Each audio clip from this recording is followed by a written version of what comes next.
एक समय आता है जब हम लोग इंटर ग्रेजुएशन करने के बाद गवर्नमेंट एग्ज़ाम का तैयारी करने का सोचते हैं और गवर्नमेंट एग्ज़ाम का तैयारी करना शुरू करते हैं। जैसे कोई भी एग्ज़ाम हो, बैंकिंग ले लीजिए, एसएससी ले लीजिए, आईएएस ले लीजिए, पीसीएस ले लीजिए, कोई यूपीएससी का हो, पीसीएस का हो, कोई भी एग्ज़ाम हो। उसमें हम लोग एक गलती हमेशा बहुत सारे बच्चे करते हैं। बहुत सारे यानी 99% बच्चे ऐसे होते हैं जो ये गलती करते हैं।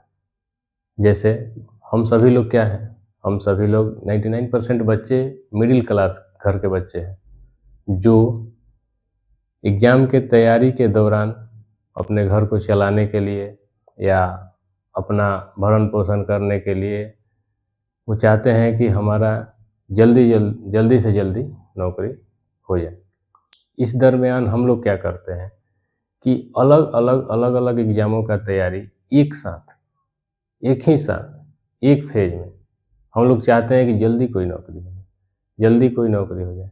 इस चक्कर में हम लोग क्या करते हैं कि अलग-अलग एग्ज़ामों का तैयारी एक साथ करते हैं। यही कारण है कि बहुत सारा समय हम लोगों का बर्बाद हो जाता है।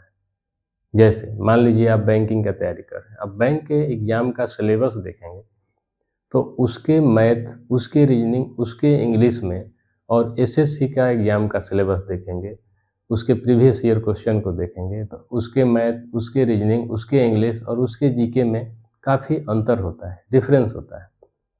सिलेबस सबका अलग-अलग है, डिफाइन है, तो इसलिए ये गलती आप मत करिए।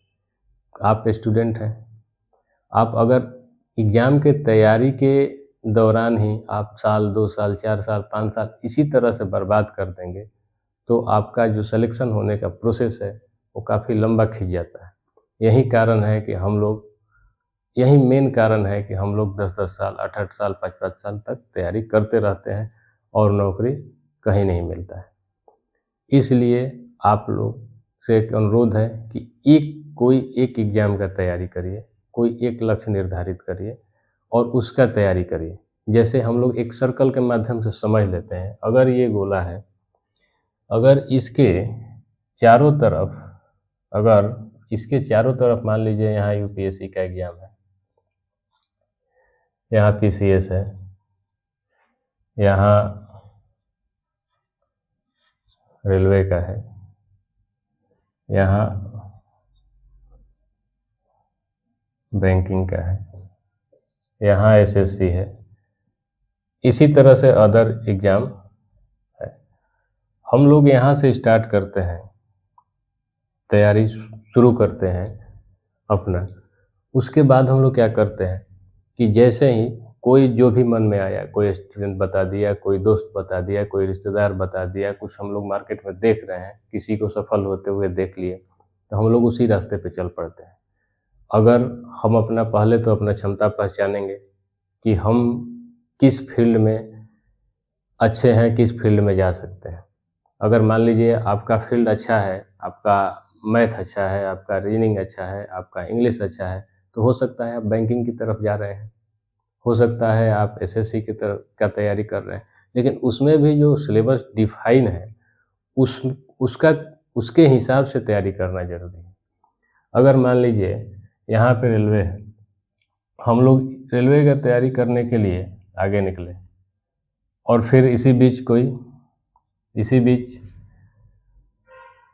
आ गया विज्ञापन बैंक का, तो फिर इधर हम लोग चल दिए तैयारी करने के लिए बैंक की तरफ।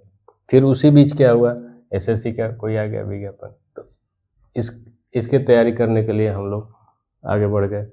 तो इसमें क्या होता है कि बहुत सारा समय हमारा बर्बाद हो जाता है। मान लीजिए 1 साल हम यहाँ ले लिए, 1 साल यहाँ ले लिए, 1 साल यहाँ ले लिए, इसी तरह से सालों-साल हमारा बर्बाद हो जाता है। तो ये गलती नहीं करना है। एक एग्ज़ाम पे फ़ोकस करिए, उसके सिलेबस के अकॉर्डिंग, उसके सिलेबस के हिसाब से तैयारी करिए। आपका सिलेक्शन जल्दी से जल्दी होगा। तो ये एक गलती नहीं करना है। ये एक गलती हमने अपने अनुभव से देखा है और अपने अनुभव के आधार पे आपको बता रहे हैं। ये एक गलती नहीं करिए, आपका सिलेक्शन जल्दी से जल्दी होगा। अगर किसी एग्ज़ाम का 1 साल 2 साल जमकर तैयारी कर लीजिए, उसके सिलेबस के हिसाब से तैयारी कर लीजिए, तो आपका नौकरी पक्का होगा। इसलिए एक एग्ज़ाम का तैयारी करिए, आज से एक एग्ज़ाम में लग जाइए और जी-जान से लग जाइए। Thank you.